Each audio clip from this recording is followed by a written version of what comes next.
د نصیحت څخه ډکې خبرې.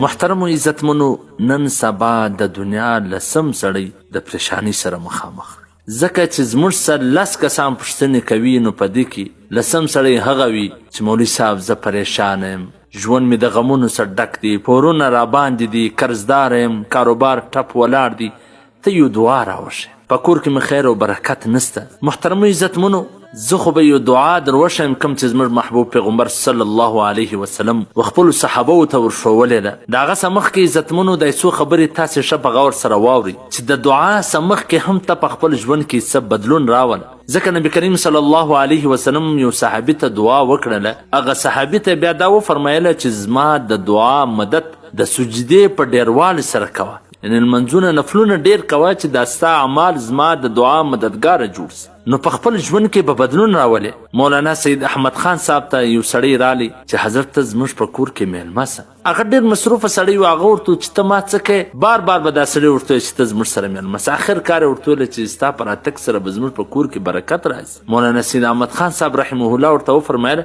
چې ستاسې په کور کې ټي وي سته؟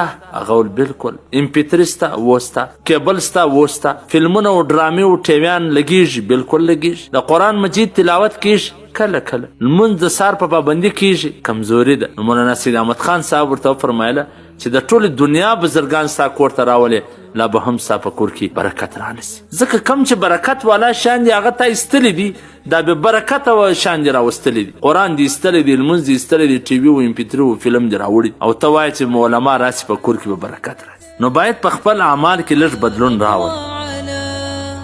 اسكتي دمعي والمسيل غزير يا خالقي بك.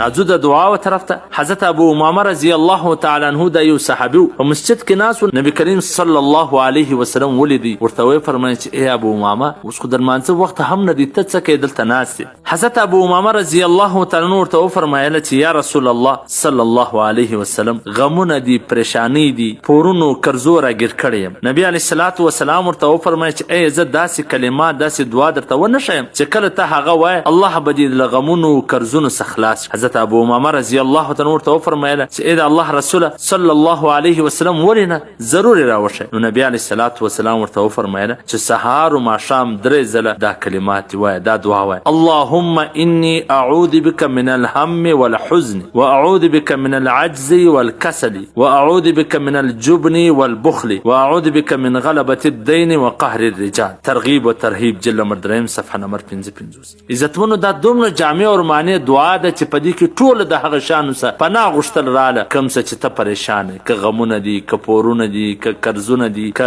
بخل دي، که سستی ده، د دې ټولو څخه پناه پکې شامله ده. نو پکار دا ده چې دغه دعا هر سړی په خپله سهار و ماښام 3 ځله لمانځه څخه وروسته وایي. والسلام.